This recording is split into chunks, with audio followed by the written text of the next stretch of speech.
Pregnant सास।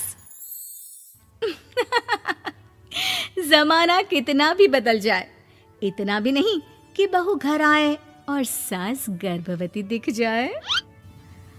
देखो मीरा, माँ का पूरा ख्याल रखना है, उनसे अब काम नहीं होता है। क्यों, क्या हो गया है? तुम्हारी माँ तो हट्टी कट्टी दिख रही है, पूरी शादी में घोड़ी की तरह नाची है, अब क्यों काम नहीं होता उनसे?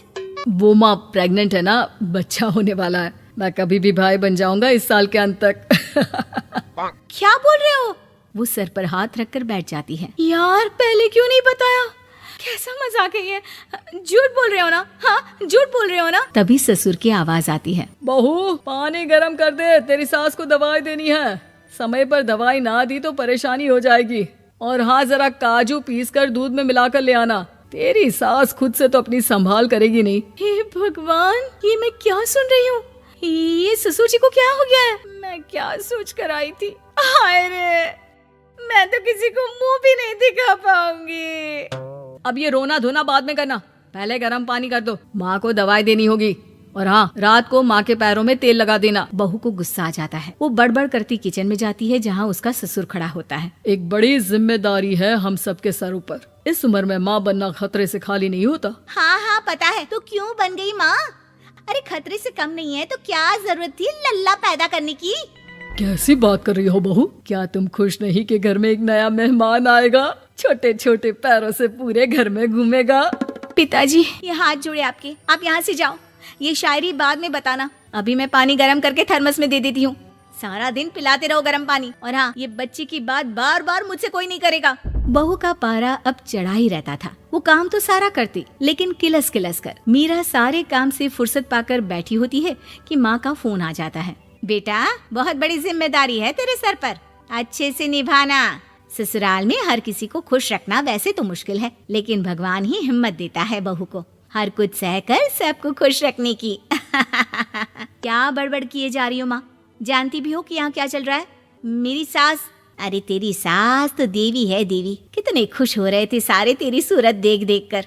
पता नहीं जैसे बहू नहीं कोई मन मांगी मुराद मिल गई हो उन लोगों को। अरे बात तो पूरी सुनो। मन मांगी बुरा तो पूरी हुई है। अरे मेरी सास को बच्चा होने वाला है, प्रेग्नेंट है वो। क्या बकवास कर रही है मीरा? ये बात किसी को कहना मत। मुझे तो बता दिया, लेकिन अब अपनी जबान सिल ले। कहाँ है तेरी सास? बात तो करा मेरी। पूछू जरा, पोता पोती खिलाने की उम्र में खुद का बच्चा खिलाने का शौक कहाँ से आ गया? और आया भी तो बताना तो चाहिए था। अब क्या नाक कटाने के लिए हम लोगों से रिश्ता जोड़ा है? रुक, तेरे पापा से बात करती हूँ। मीरा फोन रखकर लेट जाती है। वो एक सपना देखती है कि उसकी गोद में एक बच्चा खेल रहा है। भाभी की गोद में कितना खुश दिख रहा है ना, लग ही नहीं रहा कि भाभी है। मैं तेरे लिए क्या लाया हूँ, सोने की बालियाँ। तेरी शादी में तो मैं बुढ़ा हो जाऊंगा ना। अरे कैसी बात कर रहा है बेटा, इसकी जिम्मेदारी तो तू ही लेगा। हम लोगों का तो कोई भरोसा नहीं, कब ऊपर वाला उठा ले। बहू को सास को देख देख कर गुस्सा आ रहा था। तभी वहाँ पड़ोसन आ जाती है। अरे बहू, तुझसे तो पूछने से भी डर लगता है कि कब खुशखबरी सुना रही है। अब तो अपनी 1 महीने की ननद की ही जिम्मेदारी संभाल ले, बहुत है। अपने जेवर भी रख देना और पैसे भी जमा करना शुरू कर दे। वो बात आगे बढ़ाती उससे पहले ही बहू जोर से चिल्लाकर उठ जाती है। नहीं नहीं नहीं नहीं, मैं अपने जेवर किसी को नहीं दूंगी। अरे कौन ले रहा है तुम्हारे जेवर? तुम औरतें भी ना सपने में भी जेवर ही संभालती रहती हो। मैंने जो सपना देखा है ना, सुनोगे तो होश उड़ जाएंगे। अच्छा, तुम अपना सपना बाद में बताना, पहले मेरा सुनो। कल मैंने इतना अच्छा सपना देखा, इतना अच्छा सपना देखा कि अगर वो पूरा हो जाता है ना तो मैं तुम्हारे लिए रानी हार बनवा दूंगा। बहू अब सारे गम भूलकर पति का सपना सुनने में लग जाती है। अरे क्या सपना था, बताइए ना। बोलिए भी तो, क्या सपना है? मैं पूरा कर दूंगी अगर बात रानी हार की है तो। बोलिए बोलिए। मैंने रात को सपना देखा कि माँ को बेटी हुई है और मुझे बहन। सच्ची, इस घर में बेटी हो जाए तो मैं तो झूम ही उठूं। मीरा का मुंह बन जाता है। वो चुप हो जाती है और सपने की बात याद करती है कि बेटी हुई तो उसे ही अपने गहने उसे देने होंगे। फिर तो रानी हार की जरूरत पड़ेगी ही। भाई लड़की बड़ी होगी, उसकी शादी होगी तो जेवर तो चढ़ाने ही होंगे ना, कहाँ से आएंगे वो? कितने समझदार हो तुम मीरा। मैंने भी यही सोचकर तुम्हारे लिए रानी हार लेने का सोचा था। अरे फूटी किस्मत मेरी जो ऐसा परिवार मिला। मेरे पापा की तो मैं अभी क्लास लगाती हूँ, जो सब जानते हुए भी ऐसे परिवार में मेरी शादी कर दी। बहू पिता को फोन लगाने ही वाली होती है कि ससुर की फिर से आवाज आती है। बहू गरम पानी ले आ जल्दी, थर्मस में खत्म हो गया है। बाद में खबर लेती हूँ मैं पापा की, पहले सास को गर्म पानी दिया हूँ। बहू अभी किचन में काम कर ही रही थी कि मीरा के मम्मी पापा आ जाते हैं। वो हाथ में ढेर सारे फल लेकर आते हैं। मीरा के पिता मीरा के ससुर से कहते हैं, लीजिए भाई साहब, ये फल रखिए, बहन जी को खिला दीजिएगा। वैसे कैसी है उनकी तबीयत?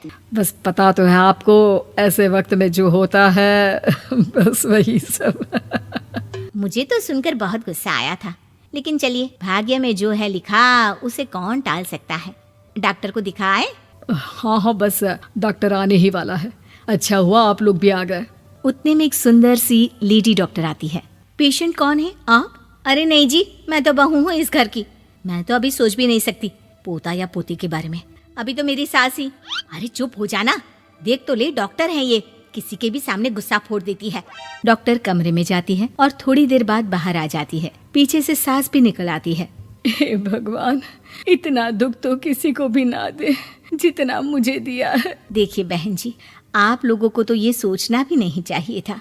वही तो मैं भी कह रही थी कि आप लोगों के लिए तो सोचना भी गुनाह है, लेकिन अब पछताए होत क्या जब चिड़िया चुग गई खेत। डॉक्टर वहाँ से चली जाती है। मैं माँ नहीं बन सकती, मैं प्रेग्नेंट भी नहीं हूँ। ये कैसे? तुम तो बोल रही थी कि अरे वो गैस का दर्द था और पेट भी गैस से फूल रहा था। डॉक्टर ने चूर्ण दे दिया है, गर्म पानी से फाँकना है। हाँ? मैं अभी लाती हूँ गर्म पानी। अरे मैं तो गीजर ही लगा देती हूँ। हाय रे, खुशी के मारे पागल ना हो जाओ।